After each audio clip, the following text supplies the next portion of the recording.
18 de abril 2022. Cor litúrgica: branco. Oitava da Páscoa, segunda-feira. Primeira leitura: Atos 2, 14, 22, 32. Leitura dos Atos dos Apóstolos. No dia de Pentecostes, 14, Pedro, de pé, junto com os 11 apóstolos, levantou a voz e falou à multidão: 22 homens de Israel, escutai estas palavras. Jesus de Nazaré foi um homem aprovado por Deus, junto de vós, pelos milagres, prodígios e sinais que Deus realizou por meio dele, entre vós. Tudo isto vós bem o sabeis. 23. Deus, em seu desígnio e previsão, determinou que Jesus fosse entregue pelas mãos dos ímpios, e vós o matastes, pregando numa cruz. 24. Mas Deus ressuscitou a Jesus, libertando-o das angústias da morte, porque não era possível que ela o dominasse. 25. Pois Davi dele diz: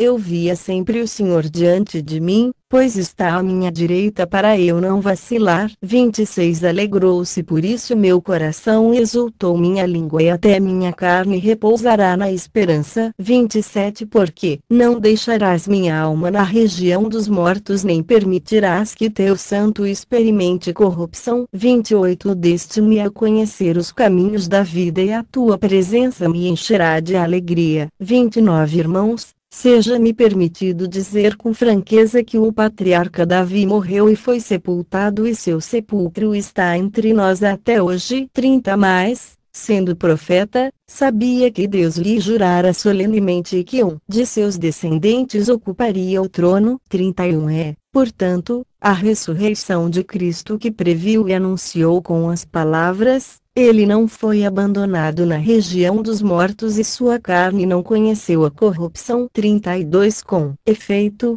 Deus ressuscitou este mesmo Jesus, e disto todos nós somos testemunhas. Palavra do Senhor. Graças a Deus. Responsório, SL 15. Guardai-me, ó Deus, porque em vós me refugio. Guardai-me, ó Deus, porque em vós me refugio. Guardai-me, ó Deus, porque em vós me refugio. Digo ao Senhor: somente vós sois meu Senhor, ó Senhor, sois minha herança e minha taça, meu destino está seguro em vossas mãos. Eu bendigo o Senhor, que me aconselha, e até de noite me adverte o coração. Tenho sempre o Senhor ante meus olhos, pois se o tenho a meu lado não vacilo. Eis porque meu coração está em festa, minha alma rejubila de alegria, e até meu corpo no repouso está tranquilo, pois não haveis de me deixar entregue à morte, nem vosso amigo conhecer a corrupção. Vós me ensinais vosso caminho para a vida, junto a vós, felicidade sem limites, delícia eterna e alegria ao vosso lado. Evangelho, MT 28,815. O Senhor esteja convosco. Ele está no meio de nós. Proclamação do Evangelho de Jesus Cristo segundo Mateus. Glória a vós, Senhor. Naquele tempo, 8 as mulheres partiram depressa do sepulcro. Estavam com medo, mas correram com grande alegria, para dar a notícia aos discípulos. 9 De repente, Jesus foi ao encontro delas, e disse: alegrai-vos.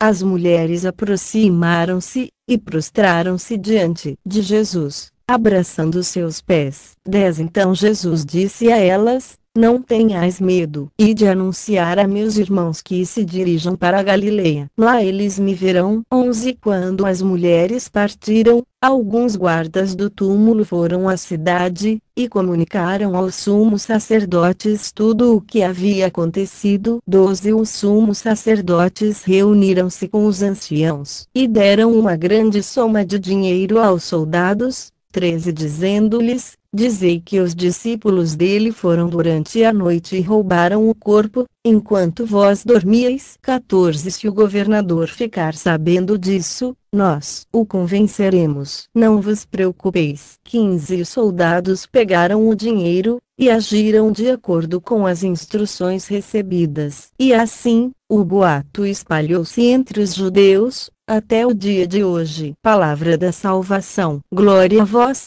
Senhor. Homilia diária. Permita que a ressurreição de Jesus mude a sua vida. 18 de abril de 2022. Mais um relato da ressurreição, pois nós estamos vivenciando, nestes dias de oitava de Páscoa, justamente a beleza da dinâmica da ressurreição de Jesus. Eu estive algumas vezes na Terra Santa, em Israel, precisamente em Jerusalém, no Santo Sepulcro, e pude constatar com os meus olhos que o corpo de Jesus não está ali. Realmente, o túmulo está vazio. Essa é uma prova cabal, é uma prova evidente da ressurreição de Jesus, uma prova palpável da ressurreição dele, e isso nem os historiadores discutem. Porém, a maior prova da ressurreição de Jesus não está só nisso, e sim na mudança na vida dos seus discípulos, a transformação da vida daqueles homens que se deixaram tocar pelo mistério da vida de Cristo. E esta é a maior prova da ressurreição, a mudança, porque a ressurreição é uma experiência que toca a nossa vida, que muda o nosso destino, o nosso jeito de pensar, o nosso jeito de nos comportar, porque, se nós também, um dia, seremos ressuscitados com Cristo, nós precisamos, no hoje e no agora da nossa vida, já vivermos como ressuscitados. A maior prova da ressurreição de Jesus é a mudança na nossa vida. Por isso, você vai perceber e tem percebido ao longo desses dias, que os evangelhos destacam mais os encontros com o ressuscitado do que o evento da ressurreição em si. Os evangelistas são muito sucintos ao falar daquele momento da ressurreição. Não existe uma coisa cinematográfica, efeitos especiais, pois o evangelho é muito sutil ao falar daquela realidade do momento da ressurreição de Jesus. Porém, os evangelhos são muito enfáticos ao falarem dos encontros com o ressuscitado, porque é justamente o encontro com o ressuscitado que marca a vida das pessoas, que marcou a vida de Maria Madalena, a dos discípulos, que marcou a minha e a sua vida. Aquelas mulheres, que procuravam um morto, encontraram o corpo ressuscitado, e podem se aproximar dele, tocá-lo, se prostrarem aos seus pés, podem fazer o seu ato de fé. E a fé daquelas mulheres leva a uma experiência real, uma experiência concreta que muda não só o conhecimento intelectual, pois isso não muda e nos ajuda a compreender,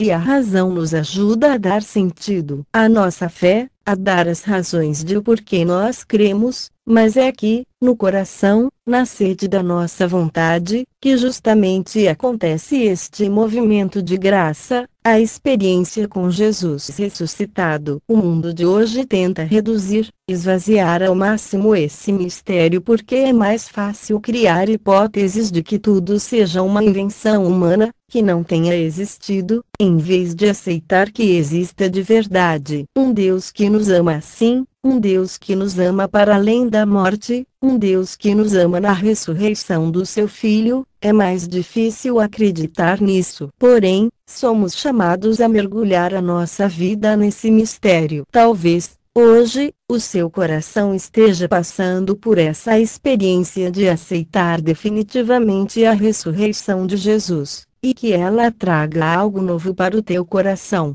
Sobre todos vós, a bênção do Deus Todo-Poderoso, Pai, Filho e Espírito Santo. Amém. Padre Donizete Ferreira, sacerdote da comunidade Canção Nova, 18% C 3% A3 Galdino Santo Dutra religioso, bispo e cardeal 1096-1176 São Galdino nascido em Milão, Itália, no ano de 1096.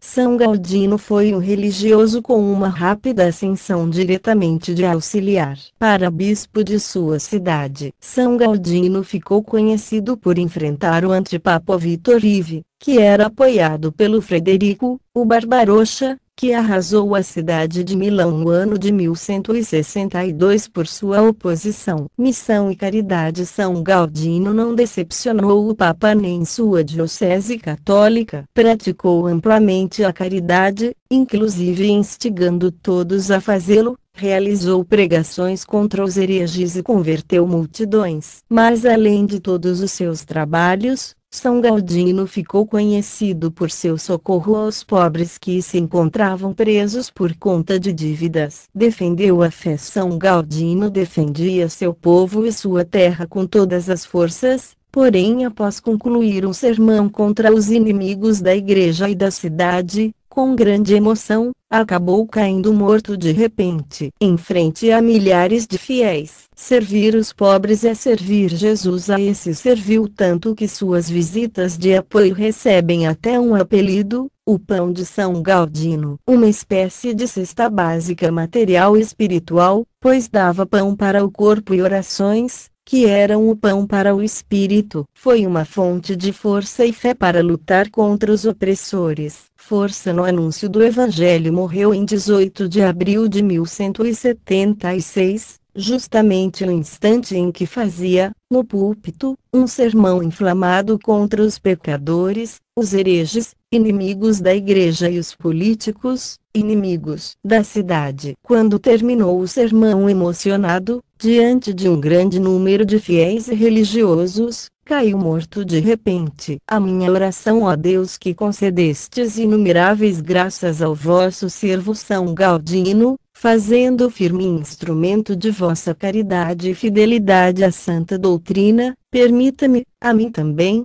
ser mais fiel a vós e à Igreja, enchendo meu coração de amor para com os pobres e necessitados. Por nosso Senhor Jesus Cristo. Amém. São Galdino, rogai por nós.